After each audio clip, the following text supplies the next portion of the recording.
Did you know that one single video can help your church connect to new visitors and build trust in seconds? And the good news is you don't need a fancy Hollywood budget to make it happen. In this video, I'm going to help you make great videos for your church. So we're going to cover why video builds trust and credibility, what types of videos build trust. I'm going to give you 7 tips for making great videos for your church, no experience required.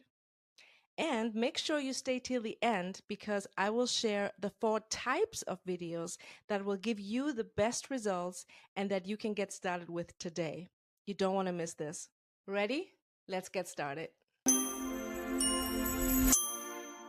Okay, first things first, I want to briefly share why particularly video for church marketing. Video creates connection. People trust what they see and hear. So in this case, what they see and hear from church leaders or church members. A video humanizes your church and it makes it feel relatable and welcoming. And in other words, you can't really know how someone looks or sounds or what they believe in from just a church flyer. And in my experience, the types of content in videos that fosters trust the most are personal testimonies. Think about it. These are so relatable because it's probably something that either you or someone you know has gone through and struggled with and maybe overcome or not yet overcome. And it's just so relatable to hear someone's personal story and see what God has done in their life and how they maneuvered and how they came out on the other end.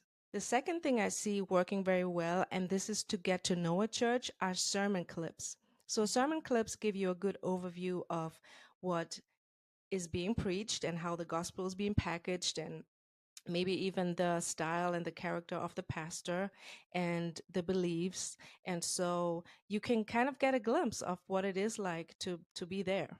Third, I see that behind the scenes footage of church life really resonates well with audiences because you just see what's going on. You see the community behind it. You see the connections that are being made. And it's just fun to see how things are being made behind the scenes. It kind of gives you the feeling that you're part of it and that you're part of the family or that you can be part of it.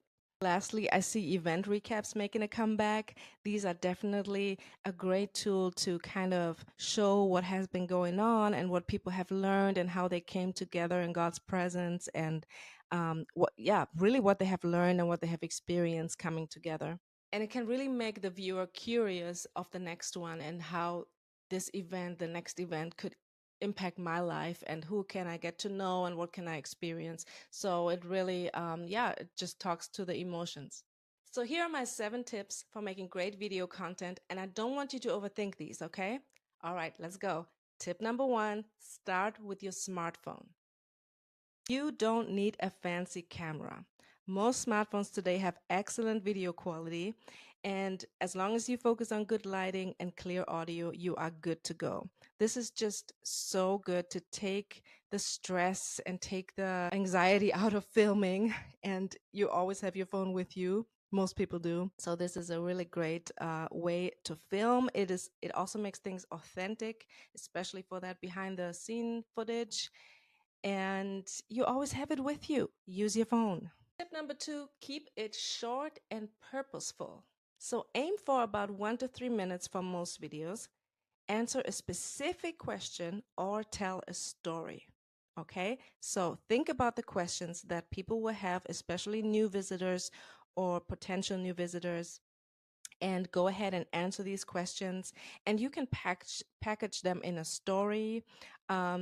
Go ahead and use a story that has happened at your church or that even has happened in your life and kind of weave that into the video. A story makes things interesting. Again, is that relatable part. And it just shows that you are genuinely interested in the other person. Tip number 3, use natural lighting. Best way to do this is to go outside. That is really the best way. In my experience, especially with your phone, you can easily, carry it around or stand it up on something or get a little tripod and put it outside. So that's the way number 1. Way number 2 is use some extra lighting, or position yourself in front of a window. I'm actually sitting in front of my window right now, so I'm using natural lighting for this video, and it works very well. So this is a great way to get started. Use natural lighting. Tip number 4 is to make sure that you have clear audio. So this is my little buddy here when I use my phone for filming. It's a clip-on microphone. One end goes into your phone. I think it's Bluetooth. And the other end you can clip on your shirt like this, or you can just hold it like a little holding mic, and it's so good. These are very affordable. They're all over the internet if you Google clip-on mics, and highly recommended for your phone. These cancel out noises like wind or anybody in the background. It's really good. Try these out. Make sure you have good audio. People will always forgive bad video, but they cannot really forgive bad audio. It's just really distracting when the audio is not good. So make sure you use a microphone. By the way, another tip for good audio: record in your car. There's always pretty good audio in your car, parked and turned off, of course. That's a good way of storytelling too, because you can literally don't drive, but you can go somewhere or come from somewhere, and that movement in the video makes it interesting, and you can tell a story like that. Tip number 5, be authentic and relaxed. Speak conversationally. People love realness over perfection. Okay, so relax and just imagine you're talking to a friend, or you're talking to a church member or a leadership member, and just convey what you want to say in a relaxed manner. Don't use too much jargon, and just yeah, be conversational. Tip number 6 is to add captions for accessibility. So the thing of today is that a lot of people watch without sound. I'm sure there's a percentage of people or some kind of study someone has done. I'm going to try to pop that up here. But yes, a lot of people watch videos without sound. Maybe they're sitting in a doctor's office, or they just have their headphones in. Um, Doing something else, listening to music, and actually scrolling on their feed. And so it's really a good idea to keep captions in your video.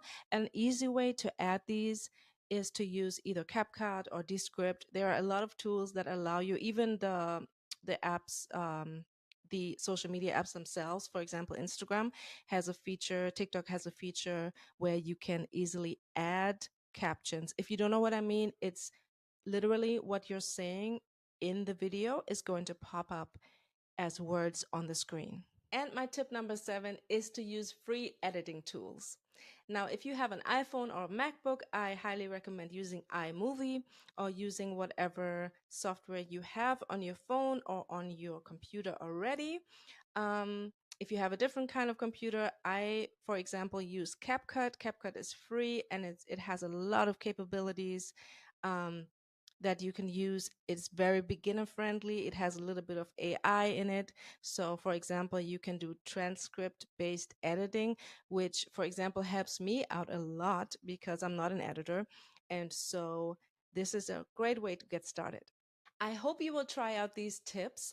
Now, as promised, here are my 4 types of videos that you can get started with today, that out of my experience, I've always seen results with. Video type number 1 is pastor introductions or welcome messages.